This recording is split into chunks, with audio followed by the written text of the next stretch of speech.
From IsReal News, this is the midday briefing for Friday, March 6th.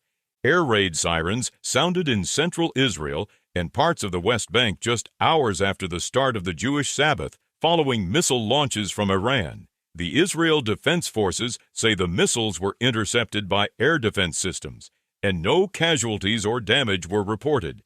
This comes as Iran continues missile attacks in response to ongoing Israeli and American operations. Separately, rocket fire from Lebanon wounded 8 Israeli soldiers. Military officials say 5 are in serious condition and 3 sustained lighter injuries. The incident takes place as hostilities expand across multiple fronts involving Iran-aligned groups. The Israeli Air Force says it has struck more than 400 targets across western Iran during operations throughout the day. According to the IDF, the targets included ballistic missile launchers and storage sites for unmanned aerial vehicles. Authorities report that an Iranian air defense system being transported by truck was also identified and destroyed during the strikes. This occurs as Israel continues sustained military operations against Iranian infrastructure. Regional diplomatic activity is also emerging around efforts to halt the fighting. A U.S. source speaking to Lebanese media says several Arab governments, including Saudi Arabia and the United Arab Emirates, are seeking to pressure Washington to move toward a ceasefire. The development follows economic disruptions across the region, including volatility in financial markets and disruptions to oil exports.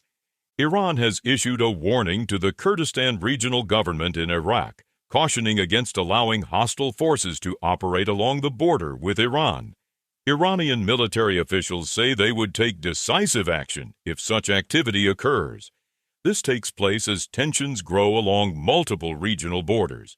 At the same time, a senior member of the Iranian Kurdish Democratic Party told Israeli media that Kurdish forces are preparing for possible military action against the Iranian government.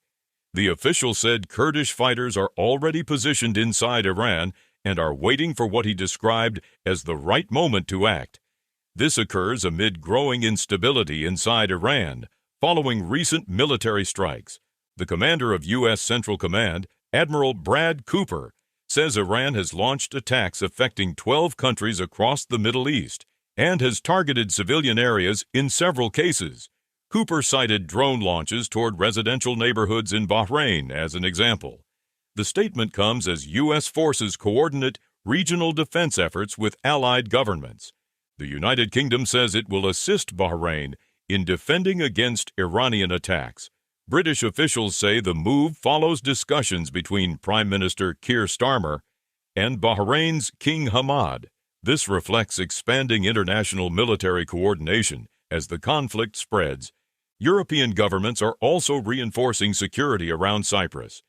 Italian media report that at least 160 Italian naval personnel will deploy to the region aboard an Italian warship as part of a coordinated operation involving Italy, Spain, France, and the Netherlands. The deployment follows concerns that the conflict could affect European military installations in the eastern Mediterranean. In Saudi Arabia, U.S. officials report that a CIA facility has been rendered inoperable following a drone strike earlier this week. According to reporting cited by U.S. media, the damage was caused by a direct hit. This occurs amid expanding drone and missile activity across the Gulf region. Shipping activity through the Strait of Hormuz has dropped sharply.